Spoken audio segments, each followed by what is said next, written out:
Hi, friends and family. Today we're going to have a blast. That's right, we're going to talk about playing. What does playing do with your kids? Well, it opens that brain to learn. If your kids are not having fun, then you need the right tools in your toolbox. Come on down to the Purple Couch and we're going to talk all about playtime and learning. Welcome to Pam and the Purple Couch podcast, hosted by Pamela Furr, with our co-hosts, Dr. Manny Rodriguez, Missy Owen, and Loki DePristo.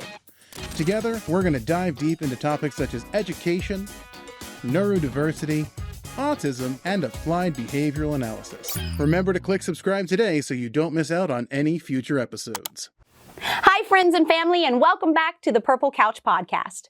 Today, we're going to talk about playing, having fun, being a goofball. That's right. You know, we were just talking about the blooper roll that should be coming here, because if you saw the behind the scenes of what we do here on the couch, you all will laugh. And that is the key, right? Yeah, absolutely. You know, the biggest... Not even elaborating. Not even elaborating, just going straight into it. That's right. Yeah.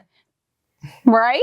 Well, think about it. Play causes laughter. Laughter causes the vibration of joy. And that's we want all of our kids to feel that way. We want our staff to feel that way. We want the people around us to feel that way. So how do you bring that level of excitement and joy to learning environments? Caffeine helps. We'll say that. Not before 10. Come on now. We want it after 10. After 10 o'clock, it gives your body time to absorb its natural caffeine burst. I know, you all know I'm going to come with the nutrition as well. So I've got to give you all those tips and tricks. Mm-hmm. But you are right. Caffeine plays a role in it, because if we have our kids that are lethargic and they see mom and dad and they're like, oh, it's the morning and I got to have my coffee before I can start. Your kids are going to want a Starbucks shot. They're going to want a 7 Brew. They're going to want Dunkin' Donuts. They're going to want whatever coffee vendor you have next to your house. This is learned behavior.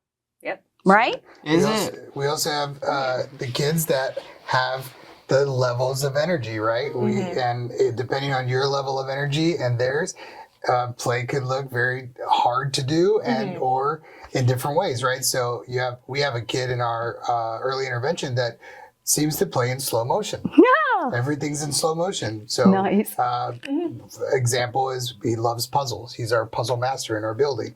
But every puzzle piece is put like very carefully on the table, and then he goes for the next piece and he's looking at it the whole time and he's very studied. So imagine playing with a kid like that. If you have more energy than they do, you're going to feel like, oh man, this is taking forever. You gotta come on, let's go. Exactly. Oh, there it goes. It goes right there. The puzzle piece goes right there. Yes, but you gotta play with them. You have to play with them. That is so critical, is that you have to then be able to go, this is the way my kid learns. Right. And just because it's not the same way that you learn doesn't mean that it's wrong. Right. Okay? So we have to first really, just like Loki says, you know, that he only represents one opinion, one voice. Remember, there's so many different ways to learn. Sure. We would freeze the TV. He was fixated on his shows, you know, and really wasn't, when I say shows, I can name them on my hand. It was the same 5. And for someone that doesn't watch TV like that and watching the same 5 shows over and over and over and over and over and over and over and over and over. Exhausting. Oh, hey, parents of a neurodivergent child, have you watched that same movie over and over and over and over and over and over and over and over and over? Oh, hold on 1 second. And over and over and over and over and over and over. Yeah. They get toddlers on something for like a month or 2, and that's all. Right now, we're all on sing. That's what we like to call hyper-fixation. Oh, yes. Listen to the man microphone dropping again. But it is. It's usually associated with different types of media. Looking back at last episode, it's various types of shows or video games that we usually get attached to for like a month or like a week. And that usually 3 years. Surfs up, surfs up, surfs up, surfs up, surfs up. You were 3 years of Surfs Up. Chicken Joe lived in my house, and Cody, and my goodness. Okay, well, listen, it was a good movie. I don't think I made it my life. You were just over-exaggerating it for the sake of comedy. Well, no, I'm actually, Loki, like Manny was saying, we talk about our parents that sometimes move in super speed, and then you've got the kid that moves in slow motion. Yes. Or vice versa. Well, exactly. Yeah, we have for kids going to for school. us in our home, I gave a big pause there, guys. Why? Because yes, you all have met me. You know me now. The same movie. As soon as he woke, it was tick-toe, tick-toe, tick-toe. And that was Chicken Joe. Tick-toe, tick-toe, tick-toe. No? And I knew it. Yes, boo. This is when you were learning to speak. Oh, Yeah. I thought you meant it was in the movie. No. No. This is you telling me that you wanted Chicken Joe and you couldn't fully enunciate Chicken Joe. I mean, he's kind of funny. I like Yeah, he is. He loved Chicken Joe. But I'm sure your child had. Now, why? Because there was another being in our home called Elmo. Tickle me Elmo. Guys, I'm showing some age here. Loki's 19, so I know a lot of my viewers understood. Everything became a tickle me doll. It was tickle me Elmo, tickle me Grimace, tickle me, tickle me, tickle me, tickle me, and these dolls that would jiggle and gyrate on the floor and over and over and over and over and over and over. But we say that because you could either take that moment, as many of us as parents do, and put the hands in the hair and go, oh my gosh, I just can't do this anymore. Or you can make it a learning moment. Right. And that's what I want to bring to this episode is how many times we're in play and we can pause the play. And that's what we did with you. Oh, that's what you meant by... Yeah. And so think about it. How many times would I go and interrupt your Wii Sports game and freeze it? Now, I'm still picturing in my head. When I say Wii Sports families, use whatever you can. Yep. Loki was 3 years old in his little his little pull-ups because of the pee thing, which we've already talked about. And he's got the remote controls and he's doing his own form of button control. Yeah. However it worked, it was better than me. And I'm doing the buttons correctly. So let your kids explore. But then remember who has control. It's called the pause button. And what color is this? Right. And above, below, around, you can make so much fun because they're fixated. And there's no better way to get your attention.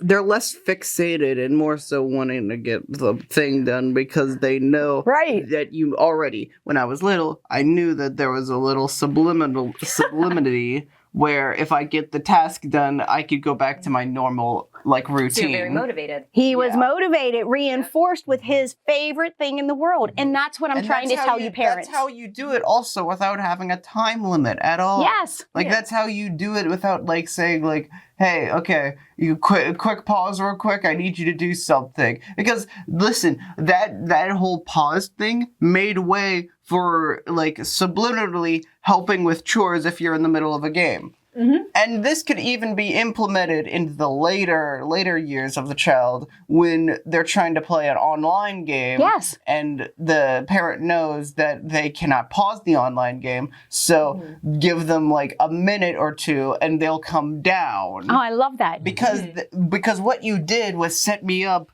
for the sake of saying, okay, my game could be interrupted. It's fine. If I get this task done, I could go back to normality.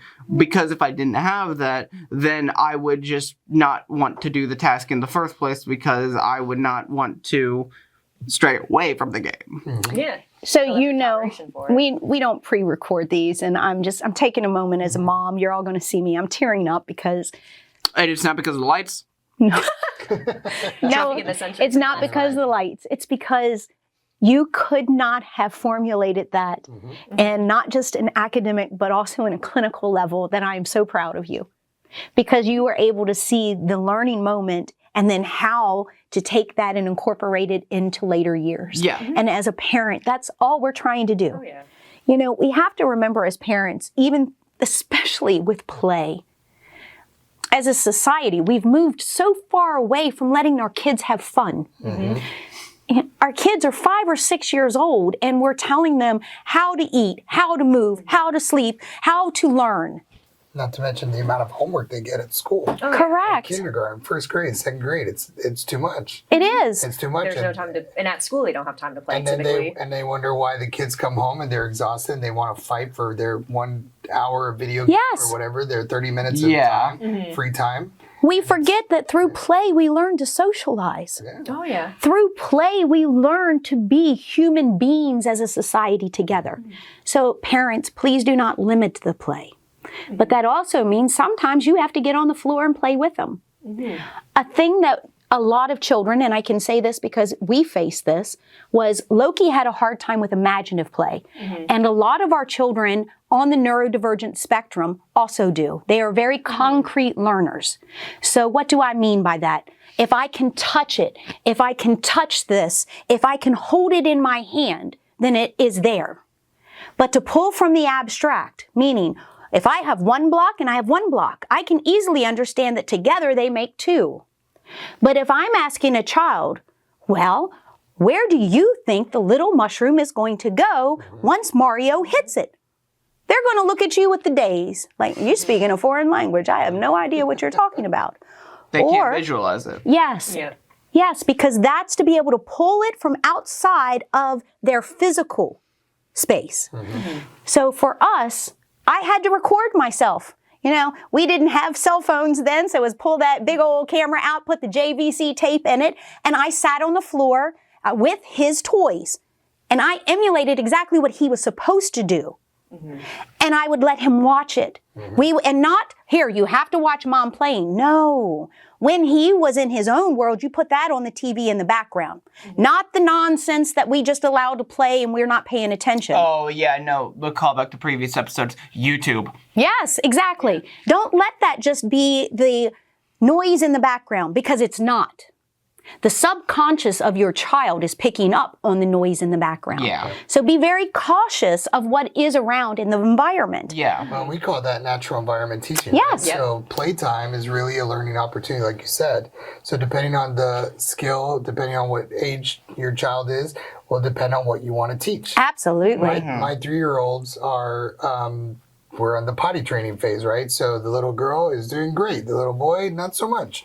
So during playtime in their playroom, they have like the play school sets, you know, and there's one that's a Barbie house, and there's a Ken. And so what I've been doing lately is having Ken go to the potty. Yes. Right? And then having Junior take Ken to the potty. Why? Because boys go potty, and he doesn't want to go potty. So now he's starting to get that association. I love We're it. doing it all through play. He thinks we're playing. It's I'm great. trying to teach him the skill of boys go potty. And so, and this is one of those toys that's a little bit more advanced because the toilet flushes and it makes a sound and it's this whole thing. But it's to get him to that experience to understand. Well, it's like we were talking about in the sensory. He's desensitizing. Do you know? Remember when we were talking about our sensory experiences and going right into it? There's also books. You can get books now that talk about, you know, the bear and teaching how to potty train, because sometimes you need to step back and allow the child to learn through others. Right. And that can be done in play. On the topic of learning through others, I've been just trying to listen to this whole conversation, trying to like zone in on that. Yeah. And I really do think that's like I've been agreeing with most everything that's been said here. I don't really have any way to interrupt this whole ordeal because I think I've had the same situation beforehand. And you coming from now in a peer role, okay? Yeah. So when we were talking about your future career options, Yes. one of the things that you were able to express to me was how being an older neurodivergent person around the children in the elementary school, how several of them that haven't opened up to their teachers, haven't opened up to their therapist, but can see a sense of Camaraderie. yes with you. And Missy and I have talked about this. We have some kids that we've tried and they're in their shell, but they're self-advocating to go for walks and to speak with Loki because they speak the same language. Yep. And so the reason I bring that up is because it could be an older brother. It could be an older sister, a cousin, someone that you see that your child that normally is isolated but feels a kindred spirit to, then you want to nurture that. And it doesn't matter if it's a learning environment or a play environment because play is learning. So it's we've got to really drill that home. I like and- go ahead. Okay. I was going to say on the other side of the play, so yes, we learn during play, but also just watching your kid play, you learn what they know. Like, for example, my daughter the other day, she was playing with her toys and kept doing something involving water. and boats and kept singing row, row, row, row, boat. Okay, interesting. We haven't really talked about this, done this. Later, I look in daycare when I drop her off and I see they had a whole little setup. So the theme of the week was row, row, row your boat. Nice. But she was emulating that in her play. Otherwise, I wouldn't have known. Oh, I love okay, this. we know this. Okay, let's build upon it. Yes. It's cool just by watching you, especially if your kid's at school all day, daycare, you don't know what they're doing. Right. When they come home and start playing, they're going to imitate things that they saw, and they can kind of pick up on like, oh, okay, that's what you're doing today. Yeah. You nailed that one, because as a parent of a neurodivergent child, one of the biggest things that I know Loki's grandmother, Loki's aunt, myself, when Loki was going through the nonverbal expressive language, when you pick them up from school. And even when they do start talking, and this goes beyond neurodivergent, this goes to our neurotypical kids that are also in school. And how many times have you picked your child up, families, and you ask them, well, how was your day? Fine. Fine. Good. What did you do today? School, Yeah. Work. play, yeah. Yeah, That's my daily with Aiden. Right. So how do you get them to express themselves? By observation. Well, also, again, it's sort of like the way you summarize how kids feel about their day at school or at work is sort of similar to how you do it as well. You just say the day is long, and I don't really elaborate on that, because if something's gone awry and something is not like going like, well, I don't really want to bug you on the subject. Same as if something happened at school. Well, sure, there may be something that may be important, but you always got to make that confirmation that if something goes bad and something is upsetting you, you should make that clarification with your parents. Yes. And alongside that, wait, there's another point I was trying to make. It's similar to how you feel about movies sometimes, how I feel about movies. And this may sound like a random 200% away from the actual target point, but with how I feel about movies, you sort of say, oh yeah, no, what's your favorite part, Loki? And I just sort of say, I don't really have a favorite part, I just sort of like the whole movie, because it's hard to summarize what happened without like going onto a whole like tangent or whatever. Sort of similar to school, where if like good things happen, you could say the day was fine and I had like a good time. But you can't really say like, oh yeah, no, Jim did this and that was okay. Your parents aren't gonna know who Jim is. Like it's like No, he makes a good point, because for neurotypical parents, we grew up where you tell mom and dad, you tell your caregiver, mom, dad, mom, dad, dad. You all know, I mean, anyone who loves that child.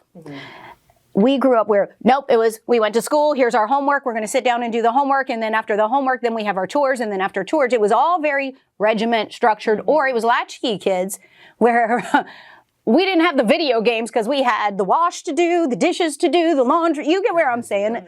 You know, exactly, different things. Go to Cub Scouts or Well, something. even that Still extracurricular on top of that, you know? things to do. But this generation is a different generation. So these one-word definite, I went to school, I played, it was okay. You know, you need to make your child feel comfortable. Yeah. The more questions you ask when they're already in the shutdown, you're not going to get anywhere. You're just going to end up getting the brick wall, frustration, and not the real deal. again, I would. Oh, Go sorry. ahead. Again, sort of how I said it before, but I think it's better to question your child than to give them like a vague sort of term saying like, how was your day? Like, Yes, be specific. But when you have a child that is going to give you the shutdown, which we all know what it is, fine. That's how they need to know they need to feel comfortable. In So the then you situation. can trigger into watching them. See, this is then when the parent has to put the phone down, turn the TV off, and watch their child. Yeah, I want to piggyback on that because Aiden taught me a valuable lesson of what we're talking about. So for probably a good solid year, I was getting annoyed by the how was your day, Aiden? Fine. How was school? It was all right. I mean, that's one how day- I feel. And then probably it had to be a solid school year. And then at the end, I was like, Aiden, how was school? He goes, Dad, what do you want to hear? You want to hear how math was today? It was boring, okay? It was the same math as Yeah. yesterday, just another problem we had to solve. And let's talk about history, Dad. Dad, history. We said the same thing yesterday and we're doing the same thing today, except this time we're studying for the quiz tomorrow. Do you want me to tell you about Roman history from yesterday, which is the same we talked about today, which is the same we're going to talk about tomorrow? And one of the things that kind of keyed in on me for is like, well, what's my goal of asking him how his day was? Nothing. I don't really have a goal. There's nothing I want to know about outside of just knowing that it was okay. So then I started changing. I was like, I would ask a different question. And now I could talk like this to my son. Hey, Aiden, did you have a shit day today or was it okay? Love it. And he goes, it was fine. Cool. What do you want to do now? Well, I got to do my homework. And then after that, I would love to play video games. Cool. Let's do your homework and then we'll play video games. And during the video game play is when he talks to me about the girls that he likes and this thing and that. Comfortable. They have to feel comfortable. Exactly. And that's kind of where I was going with that. Give them better questions rather than one vague term. Yes. And now, Aiden is 10, right? So you let your child say swear words when they're 10? No, he said the swear word. I say it, not him. He doesn't repeat it. And depending on your household, what's a swear word? Well, trust me. You define it. Coming from the kid that in his IEP says we'll use appropriate language to cover his potty mouth. all relevant, right? But, at his age, 10, right, I have to decide, well, what am I trying to teach? What is the context? And play for him is when he's the most comfortable. Most comfortable. I don't think it's any different really when they're younger too. When they're younger and they're playing with their toys or their games or whatever, they're happier. And there's a term in ABA that comes from a guy named Dr. Greg Hanley that talks about when is learning the most. Yeah, when is learning happening the most? It's when they are happy, relaxed, and engaged. HRE. Right? Yep. So Dr. Greg Hanley coined this term to just kind of emphasize the fact that when you are trying to support and engage a learner in any stage of learning, if they're happy and they're relaxed and they're engaged in the situation, they're amplified, they're ready to learn, and they're going to learn more. So this takeaway right here, what you're talking about, the HRE, okay? Wow. Because that goes through everything. I'm sitting back here and I'm listening to you talk about your son who perfectly expressed himself. And as an educator, I'm going, do you not hear that? This is the problem in our school system. Your child is so bored. I'm being serious. He's going through the motions, but parents don't want to hear that. So I want to go back a little bit and tell the parents that are listening that when your child opens up and expresses like Manny's son did, don't placate it and shun and turn away. Hear what they're saying. Absorb what they're saying. Because if you do not, you're going to lose an opportunity that will open up doors in future conversations. But it also gives you a true sense that for me, the educator in me, if I heard Loki come in and be like this, Mom, really?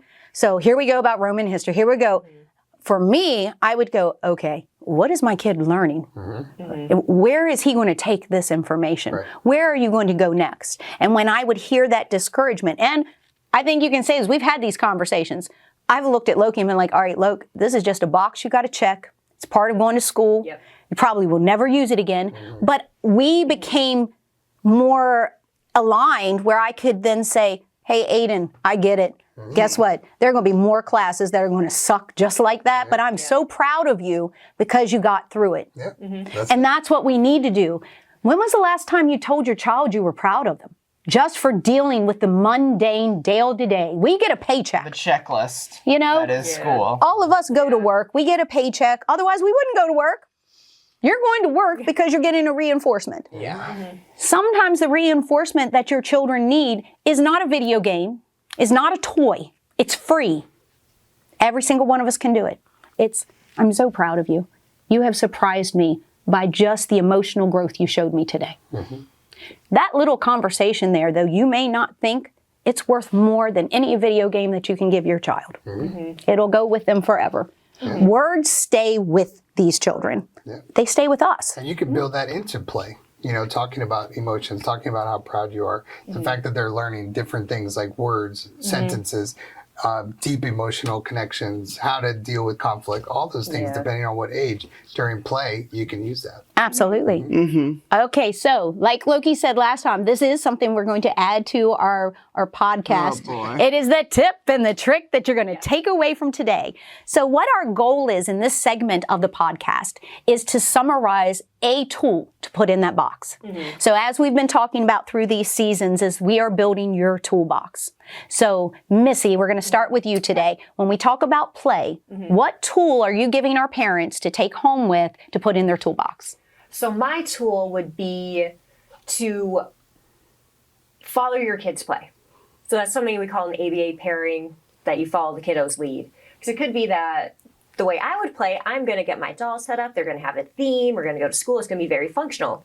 My daughter, she's going to turn the dolls into little Pokemon characters, and they're going to go play and do something totally different. Yes. So the more I try and make her play how I played, no, I need to adjust my behavior and play on her level. Absolutely. I love that. Yep. We have to teach the way the child learns. That's a big one, parents. Yep. What about you, Loki? Again, I think going back to the whole like pausing again, just try to develop the whole pausing the game in the middle, just to get that child to learn how to accomplish tasks for the sake of returning back to their comfort place. But don't try to keep him for so long where it feels like. Don't try to add more than what you've already planned. Yes. Nice. So give them that one task, then allow them the time to come back. What shape is this? How many sides are there? Yes. What's 2 + 2? I love that. I love that because you segmented it completely from colors to recognition to math. It's amazing. All right, Manny, what you going to give our parents today? Mine would be the happy, relaxed, engaged. I think it's underestimated. You know, we try to teach, but like in a box. And what I find that when I first learned that is it not only is intuitively, it makes sense, but man, it just unleashes a whole lot of learning. So just when you're trying to teach or when you're trying to engage your child, whether it's in play or during homework, just make sure they're happy, relaxed, and engaged, and you're going to see the learning blossom. And my tip for all the caregivers out there, it is okay to make a mess when you're playing. So many times we hyper express ourselves. I'm a culprit of it. Oh my gosh, there's flour everywhere. Oh my goodness, there's sugar everywhere. The toys are everywhere.